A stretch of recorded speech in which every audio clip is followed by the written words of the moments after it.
नमो ओंकारेश्वर देवताय नमः. ओम नमः शिवाय. ओम नमः शिवाय. अवधूत चिंतन श्री गुरुदेव दत्त. मंडळी, आपण ऐकत आहात आत्मकथन शिव भक्तीचा माझा प्रवास.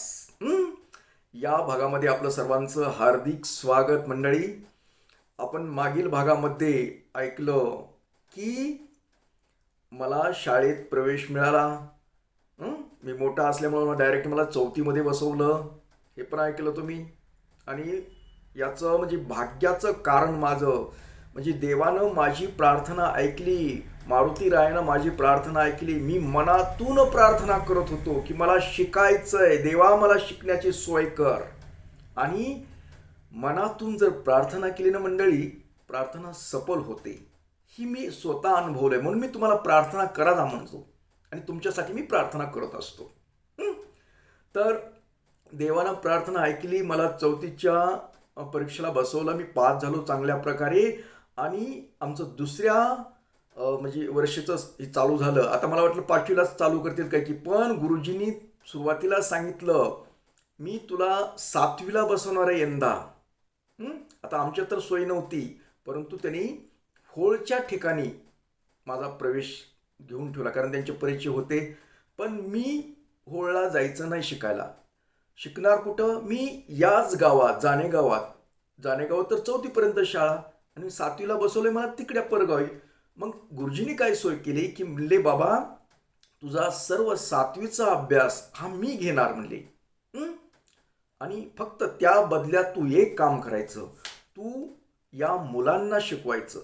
तिसरी चौथीची मुलं आहेत त्यांना तू अभ्यास घ्यायचा, त्यांना शिकवायचं, म्हणजे शिक्षकासारखं करायचं. कारण गुरुजींना माहीत होतं की मी एक ॲक्टिव्ह माणूस आहे आणि चांगल्या प्रकारे शिकवतो, समजावून देऊ शकतो, आणि शिकवण्याची पद्धत ह्याची वेगळी. तसा मी लहानच होतो, मी काय शिक्षकाच्या लायकीचा नव्हतो. एक 14-15 वर्षाच्या आतबाहेरच असेल ना. पण त्यांना माहीत होतं की ही व्यवस्थित सांगतो म्हणले, म्हणून त्यांनी माझ्यावर विश्वासाने ही काम दिलं आणि मी त्या कामामध्ये परफेक्ट. आणि मला आवड होती, विशेष म्हणजे मला शिकण्याची आवड होती आणि शिकवण्याची बी आवड होती.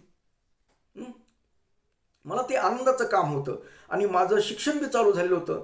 गाय राखणं बी करायचं आणि पावल्या वेळात तिकडं करायचं. म्हणजे मला इतर काही कामं नव्हती. म्हणजे माझे जे मोकार कामं होती आता जवळजवळ कमी झाले होते. जे बाहेर दोस्ताने वगैरे ते ऑटोमॅटिक या कामात गुंतलो. मला आवड होती ह्याच्यातलीच. आणि घरच्या लोकांना मी काही एवढं ताण नव्हतं, कारण ही गुरुजीपाशी राहतो, गुरुजीपाशी शाळेतच असतो, म्हणून ते काही एवढं ताण घेत नव्हते कुणी. आणि चाललं व्यवस्थित. मग पण मला शिकवताना गुरुजीने अगोदर सांगायचं की असं सुरुवात करून द्यायची की असं असं करायचं, असं शिकव तुझ्या पद्धतीने. मग मी पण त्याच्या पुढचं करायचं. एखादा पाठ असेल तर मी एवढा पाठ व्यवस्थित सांगत असे की त्या मुलांना समोर चित्र उभा राहावं. मुलांच्या समोर चित्र, मराठी शिकवताना अथवा इतिहास शिकवताना मी त्या मुलांसमोर एक चित्र उभा करायचं. कारण मुलं, मी शिकवताना, मी सांगताना एकदम शांत, मी मुलांचा मूड कसा सांभाळायचा ही ॲटोमॅटिक मला जमत होत्या या गोष्टी. कारण कधी मुलं कंटाळले तर त्यांना गाणं म्हणून दाखव, अगर कविता, आपल्या पाठातल्या कविता ही स्वरात म्हणून दाखवत असे. आणि हे स्वर ज्ञान, हे जे ज्ञान आहे ती ईश्वरी कृपेने मला ऑटोमॅटिक आलेलं होतं. आता ते बहिणाबाईची कविता एकदम चालीरीतीमध्ये ते पोरांकडून म्हणून बी घ्यायची आणि मी स्वतः म्हणून दाखवायची पण. आणि बोर्डावर चित्र पण काढून दाखवायचं. खोपा, अरे खोप्यामध्ये खोपा सुग्रणीचा चांगला, देका पिल्यासाठी तिने झोका झाडाला टांगला. म्हणजे खोपा झाडाला टांगलाय, म्हणजे झोपाळा जे असतो तसा झुलतो.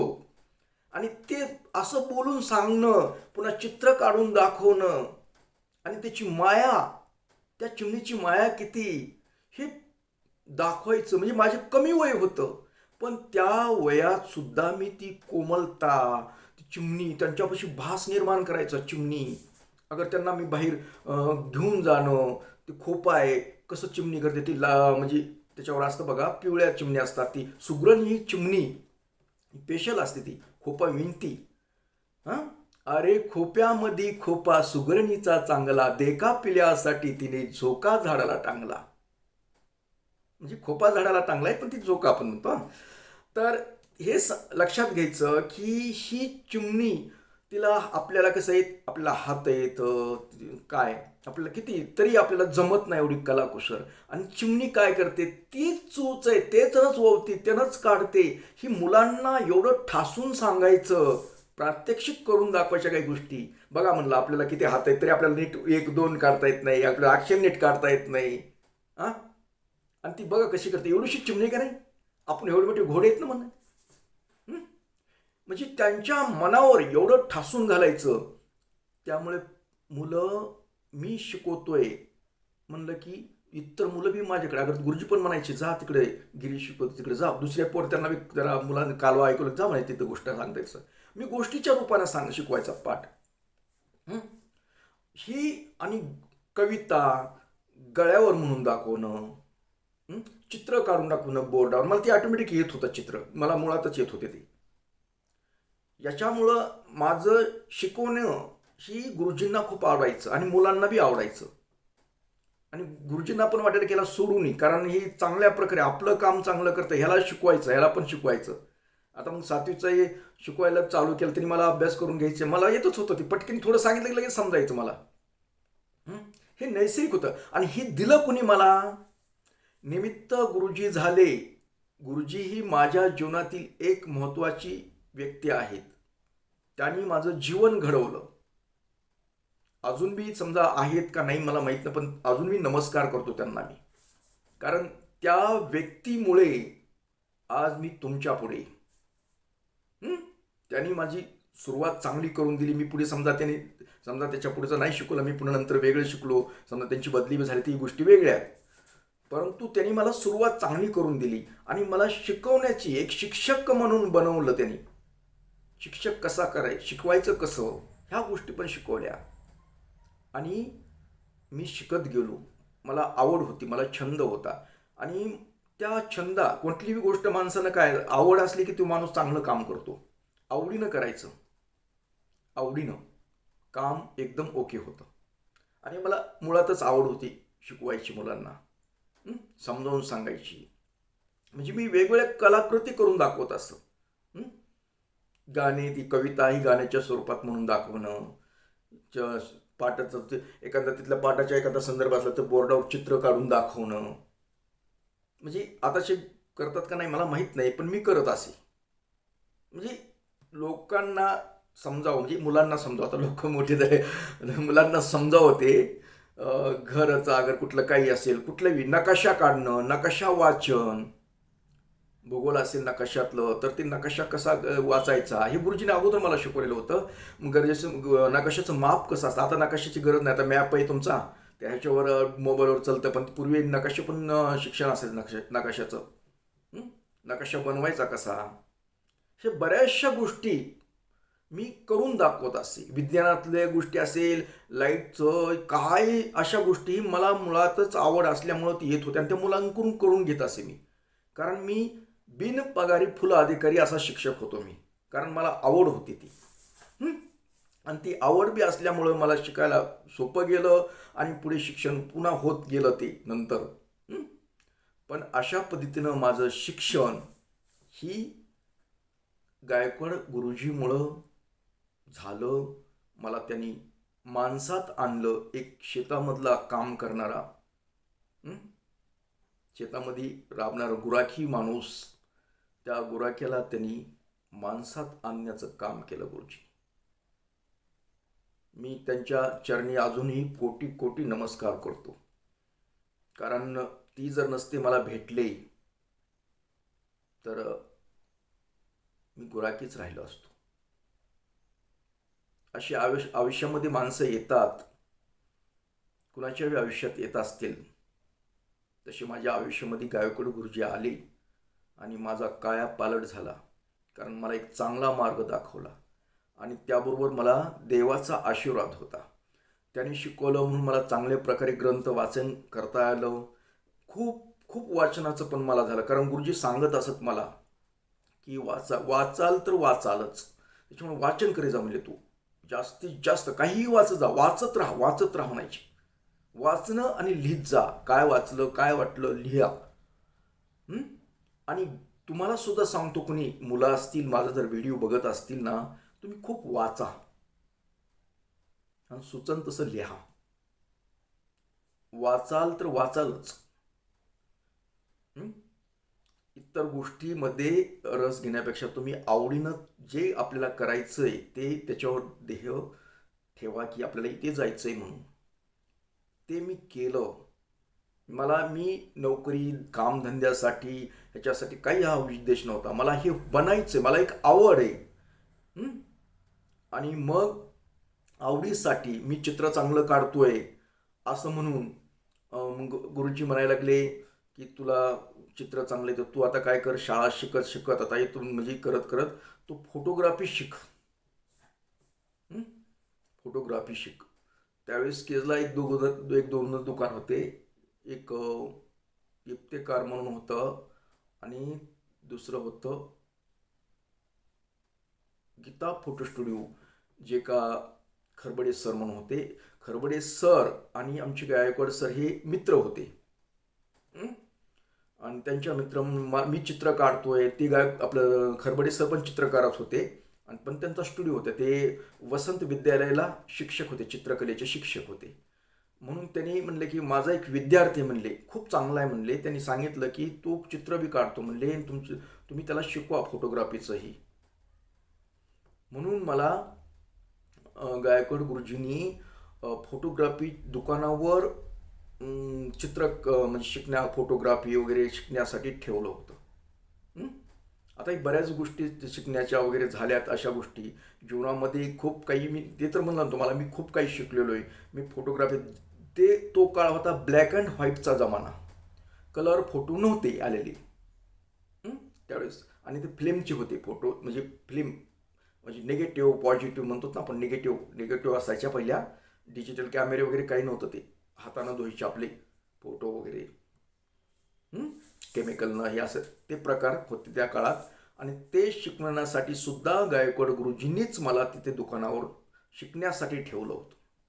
नंतर ते मी शाळा शिकत शिकत ते पण काम शिक म्हणले. कारण मी चित्र काढतो, काही करतो, कलात्मक ह्याच्यामध्ये गुण आहेत.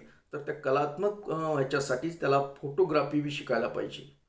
आणि मला फोटोग्राफीची पण आवड होती. कारण मी आमच्या गावातल्या पाटलाचं लग्न होतं, लिमराज पाटील म्हणून होते, आता ते वारलेत. म्हणजे जे का विठ्ठल बापू म्हणत होतो मी त्यांच्याकडे, मला ती लहानपणी दूध वगैरे देत होते. त्यांचा मुलगा एकुलता एक, त्याच्या लग्नामध्ये मी लहान होतो खूप, त्यांच्या लग्नात खूप लहान होतो. त्यावेळेस मी ती कॅमेरा, मोठे कॅमेरे होते असे गळ्यातमध्ये अडकून, ते असे रेडी करायचे, चिकट करायचे.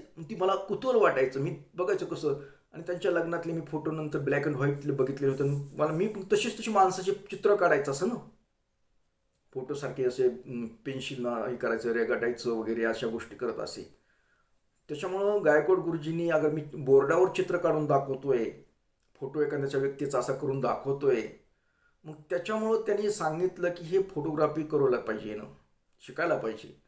म्हणजे ते जसं सांगतील तसं मी करत होतो.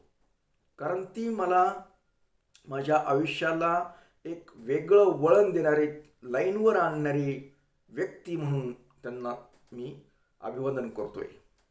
कारण त्यांनीच मला, त्यांनी मी शिकवलं, त्यांनी मला याच्यामध्ये आणलं, शिकवलं, ह्या गोष्टी केल्या. म्हणून मला बाकीच्या गोष्टी करता येल्या ना. कारण माझं ज्ञान, मी तुम्हाला पूर्वी सांगितलं की मला ज्ञान फोटोग्राफीतलं आलेलं आहे. मी शूटिंग वगैरे आज सगळ्या गोष्टी शिकलेलो आहे. मी कॅम्प्युटर शिकलेलो आहे, बऱ्याचशा गोष्टी शिकलो मी. पण ते जसं जसं वेळ भेटेन, जसं जसं माझं वाढ हे होईल तसं मी तुम्हाला सांगणारच आहे. पण आजच्या भागापुरतं मी एवढंच. मी शाळा शिकवत होतो, मुलांना शाळेमध्ये शिकवत बी होतो आणि अभ्यास बी करत होतो. आणि खोड्या आता जवळजवळ बऱ्यापैकी बंद होत आलेल्या होत्या. आणि इकडे धार्मिक ह्याचं पण दादाकडे धडे गिरवित होतो. अशा कोण लोक यायचे त्यांच्याकडे, करणी बाधा वगैरे असल्या काही गोष्टी झालेल्या, ते लोकांचं पाहत होतो. फक्त त्यांची परिस्थिती अशी होती, काय होतं, करणी जादू टोणे काय असतं, फक्त मला आवडत नव्हतं त्याबद्दल. कारण त्यांची जी हालत बघायची ना, ते मला आवडत नव्हतं. म्हणून मी ती गोष्टी करण्याचं माझं आवड नव्हती, अजिबात नाही. हां, मला देवदेव करायचं आहे. जप, मंत्राची शक्ती, ह्या गोष्टी मला आवडत होत्या. याच्यात मी रस घेत होतो. हं? आणि त्या शिकायच्या म्हणून बी माझ्या मनामध्ये इच्छा असायची. होम हे वगैरे अशा गोष्टी असतात, तर काय होतं या पण गोष्टी करत होतो ना मी. आणि माझी शिवभक्तीही चालू होती. हं? ओम नमः शिवाय नमः हा जप तर नियमितपणे दररोजचे दररोज करत होतो. आणि तो जप करत असल्यामुळे शिव माझ्या पाठीशी होता. म्हणून मला हे जेवढे जरी बाकीचं माझ्या अनुकूल परिस्थिती नव्हती, तरीही देवाच्या आशीर्वादाने मला हे प्राप्त होत होतं ज्ञान. कारण नामस्मरण मंत्रजप करण्यामुळे काय असतं, आपण एक कृती करत असतो, पण त्याला यश देण्याचं काम हा ईश्वर करत असतो. म्हणून मी करत राहिलो आणि ईश्वर मला देत राहिला आणि माझी प्रगती होत राहिली. अडचणी येतच राहिल्या, त्याच्याबद्दल काही नाही, अडचणी तर चलतच राहिल्या. पण मी निराश न होता मी शिकत राहिलो आणि नवीन नवीन शिकण्यामध्ये एक आनंद होता. मी निराश झालो नाही. संकट येतच आहेत, संकट होतेच मला, पण मी निराश झालो नाही. त्यातून मार्ग काढत राहिलो आणि करतच राहिलो. फक्त मी जाता जाता तुम्हाला का सांगतो, हे आत्मकथन का सांगायचंय तुम्हाला, की अडचणी आल्या तरी त्यावर मात करून पुढे चला आणि प्रगती करा. हे नाही मला म्हणतात ना, अंगणवाकडे नाचता येणार, अंगणवाकडे असं दुसऱ्यात दोष काढण्यात काही अर्थ नाही. मला हे असं आहे म्हणून मला येत नाही. काय नाचता येणार अंगण वाकडं आणि भाकरी येणार ओले लाकडं, म्हणजे भाकरी नाही म्हणजे ओले लाकडेत म्हणून येणार गेली. ही असली जी नकारात्मक आहे विचारशैली, ते बंद करा तुम्ही. आणि काही संकट असलं तरी त्यातून बाहेर मार्ग काढा, निघतो. हेच शिकवण्यासाठी हे माझं आत्मकथन आहे. तर मंडळी, आजचा भाग कसा वाटला हे तुम्ही जरूर सांगा. अगर माझे आत्मकथन हे कसं वाटतं हे तुम्ही जरूर व्हॉट्सअपला सांगा. म्हणजे व्हॉट्सअपवर तुम्ही माहिती द्या, तुमचं नाव सांगा, म्हणजे मला हुरूप येईन पुढील भाग सादर करण्यासाठी. तर मंडळी, आज याबरोबरच आजचा हा आत्मकथनाचा कार्यक्रम इथेच थांबूया आणि परत भेटूया उद्याच्या कार्यक्रमात. तोपर्यंत मंडळी, ओम नमः शिवाय. जय हिंद, जय भारत. सुखी राहा आणि समाधान.